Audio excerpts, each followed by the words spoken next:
Hello YouTube, my name is Nero. Today we have some more Call of Duty World War II playing some Hardpoint here on the Ardennes Forest using the PPSH submachine gun. I'm actually using the Rifleman Basic Training, which allows me to have another primary as a secondary, and I'm using the Commonwealth Sniper Rifle. Now you're not going to be noticing it so much here in this particular gameplay, but it's actually pretty great having a submachine gun with a sniper rifle secondary. If you find yourself in one of those rare situations in World War II where a submachine gun doesn't actually give you a giant benefit, you simply take some cover, you pop back up with a sniper rifle, bam, it's very easy, very good. And chances are, if you guys are fans of Nero's Let's Plays, you've probably already seen this gameplay before because I go on a very big kill streak. This was actually part of a live session I posted to Nero's Let's Plays. I go on, I think, a 26 or a 27 kill streak, though unfortunately, I was not greeted with a nuke when I actually got there.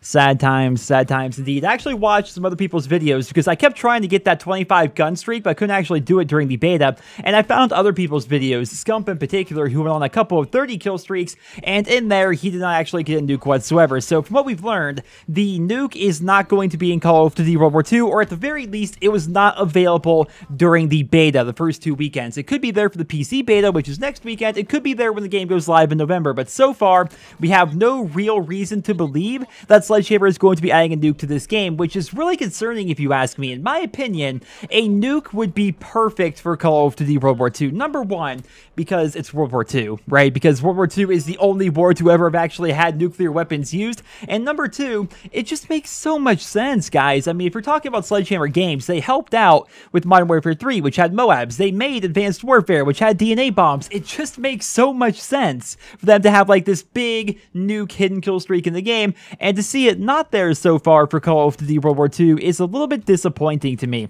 About 4 months ago, before we knew really anything about World War II, I made a video saying, guys, I really want to see a nuke in this game, and I saw a lot of people actually agreeing because there really seems to be no downside to it. The two counter arguments I see oftentimes are, one, it's going to make the game more campy. I think that's definitely a legitimate criticism. If people have this big 25 kill streak they're trying to acquire, chances are they are going to be camping a little bit more to try and do that. And number two, you see other people saying that maybe more people are going to be boosting as a result. Now, that side of the argument I don't see nearly as much because I saw games like Modern Warfare 3 and Ghosts and Advanced Warfare, and those games had nuke, quote-unquote, style kill streaks, but boosting wasn't as big of a deal as a result, right? I saw plenty of instances in Black Ops 2, which had no nuke whatsoever, where there are people actually boosting. They're boosting for headshots, they're boosting for kill streaks, or they're trying to complete challenges, whatever it is they're trying to do.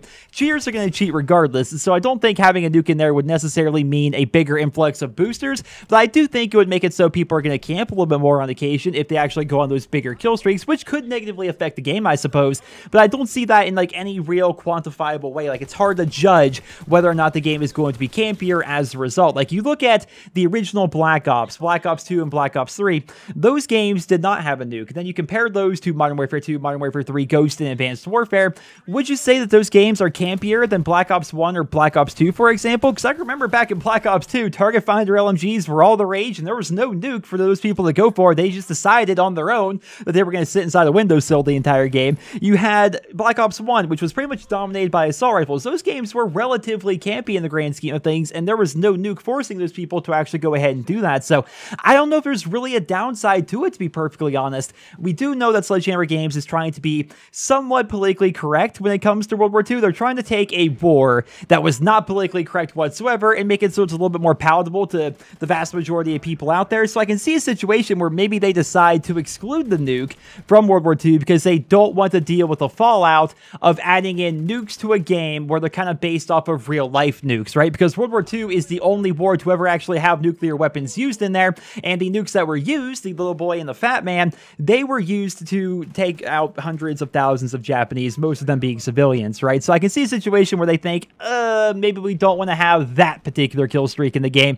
But honestly, if they don't want that to happen, very simple workaround would be just to add a nuke to the game. Don't call it a nuke, don't call it the little boy, don't call it the fat man, just call it a bomb of some sort. Have it be a hidden gun streak, 25, 30, whatever it is, doesn't matter to me. Once you acquire it, you call it in, there's this big countdown, have a big, amazing animation that happens, maybe change up the map a little bit. Who knows what they have in store if they're actually going to do it. And also, do a couple of extra things. Remember back in Modern Warfare 3, where if somebody on your team got a MOAB, you and the rest of your team got double experience for that entire match. I would like to see the same thing happen in World War II, but make it even better. If somebody drops a nuke in World War II, make it so their entire team gets 5 times the experience for that game. It's not something that would be like ruining the game or anything like that, like people getting way too much experience because their team gets nukes. I mean, nukes are very infrequent. Some people like to pretend that they happen all the time, like every other game has a nuke in it.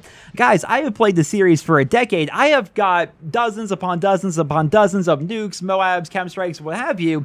But that does not mean I get them all the time. And when I'm talking about other people in my lobby, like just random Call of Duty players, it happens super infrequently. I don't think I was ever Moabbed once in Modern Warfare 3. Besides the time, and longtime fans will remember, my friends and I decided to go into a game of domination, all 6 of us using riot shields, not getting a single kill. We wanted to see if we could win a game of domination without getting a single kill. We did it, but we got Moabbed like 3 or 4 times. But aside from that, I don't think I was ever actually Moabbed while playing Modern Warfare 3. I was probably chem striked a couple of times, probably DNA bombed a couple of times, but it's very, very rare. It doesn't happen very often. If I play through an entire game session, I may see one of them, maybe, and that's one of the reasons why it's such an incredible idea, right? Because they happen so infrequently that when it does happen, it's a big, memorable moment. Everybody remembers their first nuke, their first DNA bomb, their first chem strike, and even if other people in their lobby get a nuke or what have you, they remember that game because it's something it's like, wow, that guy got a nuke. Wow, something big happened, something incredible happened, and I think that would be a welcome addition to Call of Duty World War II. Those are just my thoughts and feelings. I completely understand if you guys disagree. I'm not here to say that I'm right and other people are wrong. I just want to give my thoughts and feelings on a subject that I feel as though a lot of people are very passionate about. And I would love to hear your guys' thoughts down there in the comment section below. And while it is great to get your guys' opinions down there in the comments, it's kind of hard to judge accurate numbers by reading through comments and looking at what has more thumbs up. So instead of just doing that, why don't we put it to a vote? I made a straw poll. You guys can find a link to it down there in the description. And over there, you just go over there and vote. It's very simple. Yes or no. Do you think Call of Duty World War II should have a hidden quote-unquote nuke kill streak within the game's multiplayer? Just let us know about that. We can kind of get an idea, a nice sample size of what the Call of Duty player base thinks. Of course, it's not the entire Call of Duty community. It's just my little viewership here, but I think it would definitely be a pretty good sample size, and I would love to hear what you guys think. I do think it's possible that the nuke is in fact going to be in Call of Duty World War II. They have said on multiple occasions that they don't want to spoil all the secrets for World War II too early, right? So maybe it's going to be one of those things where they don't mention it whatsoever, and they don't have this part of the beta, but come November 3rd, we suddenly see it's actually there. Somebody goes on a 25 gun streak or a 30 gun streak, then suddenly they have a nuke and it changes up the map, or it gives you a bunch of XP, or it does, who knows what it could do, right? It could be there, it could not be there. It all depends. Sledgehammer Games has not said either way. But ladies and gentlemen, that's all I have for you guys here in this video. Once again, go ahead and vote. Link down there in the video description. I hope you guys all enjoyed the video. Drop me a rating, and I hope you guys all have a wonderful day.